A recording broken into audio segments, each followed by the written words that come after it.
Dr. Nick Carra is the author of the book Pop Brands. He came into the Why Vote studio to talk to Annalise about the role of social media in this year's election. Thanks for joining us, Nick, on Why Vote. So we're talking about social media. What sort of tweeting hashtags are the ones to follow? I think that the Queensland election has two hashtags, hashtag QLD poll, QLD POL, which is kind of like a derivative of the Ozpoll one that runs every day of the year for all the Australian political junkies.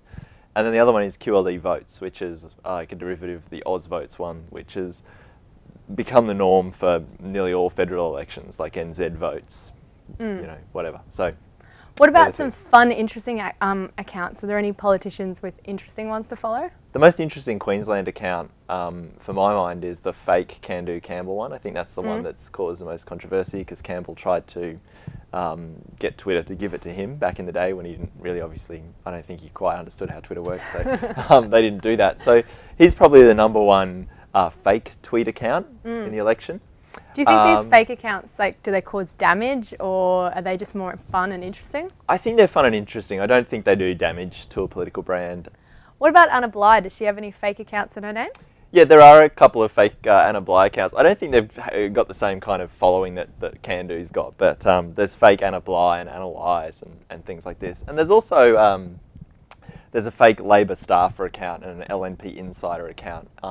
And some of the stories you hear is that these accounts are sometimes set up and operated by people who are kind of loosely affiliated with the opposing party. But it's not always clear, and the fake accounts kind of come and go. Well, just going back to official Twitter accounts, what's the difference between Labor and Liberal in their use of Twitter? I think that what's interesting when you try to think about what's different about how Labor and LNP use Twitter, and I think often you hear this kind of, well, progressive parties use Twitter better than conservative parties, loosely speaking. And I think you could say that Labor appear to be more proactive on Twitter and more comfortable in the medium or whatever.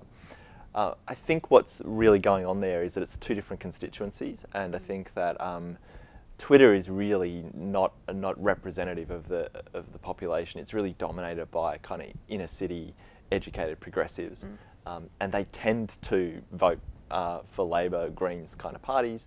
So there are less kind of conservative folks on Twitter, and there are less regional and rural folks on Twitter, which is kind of LNP heartland. So I think that partly explains why the LNP aren't so visible on Twitter, perhaps aren't so good at using it, and really probably aren't so interested in it. I don't think that what they do on Twitter is going to shape their electoral fortunes, and to some extent it presents a risk for them that may not be worth the investment. Because if you're going to do it, you have to get it right, and maybe it's just playing it fairly low key is the safest strategy for them. Do you think, like, with the immediacy of Twitter, there's dangerous potential for candidates to say the wrong thing? I know with Peter Watson, he did a few homophobic things that came out on Facebook. What's your view on that sort of stuff? Yes, I think that it changes the way information flows in a sense. And so if in the good old days, if a politician did something stupid, they had to go and find the key players in the mainstream media and beg them not to do anything with it. Now that often doesn't work, but the way the internet changes it is that it can be shared by anyone and shared and shared and shared again. But also stuff hangs around. Like, I think what's so interesting about Peter Watson is the homophobic comments he made when he was 14 on a blog.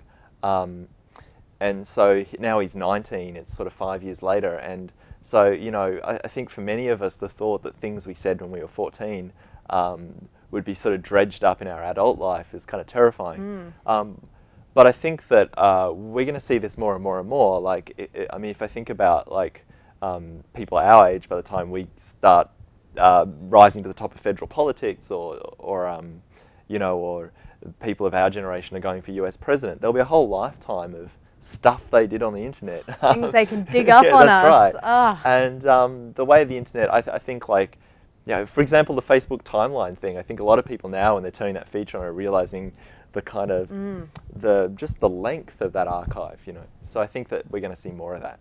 Yeah, absolutely.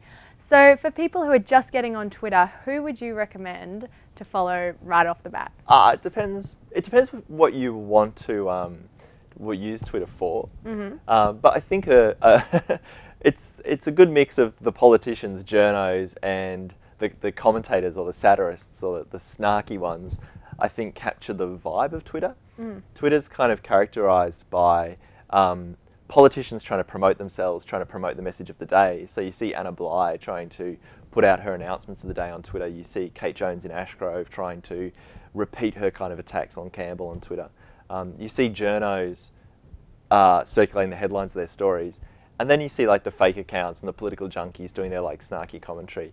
And that's what Twitter is about. So I think you've got to follow the real Campbell and the real Anna, and maybe your local member, maybe a couple of fake Can-Do Campbells, and then some of the key Queensland journalists. And I think that gives you pretty much the vibe of what's happening. But I think, say, on election night, Twitter is going to be a really entertaining stream on people's kind of take on, I think, what's likely to be a momentous or a kind of key moment in Queensland life, you know, that after this really long period of Labor government, the LNP come back to power. So, anything's possible. Yeah, so I think that the kind of snarky liberal progressives on Twitter are going to have great fun with this when Campbell actually comes to power. Oh, we look forward to it. Thank you for joining us on No Why worries. Vote.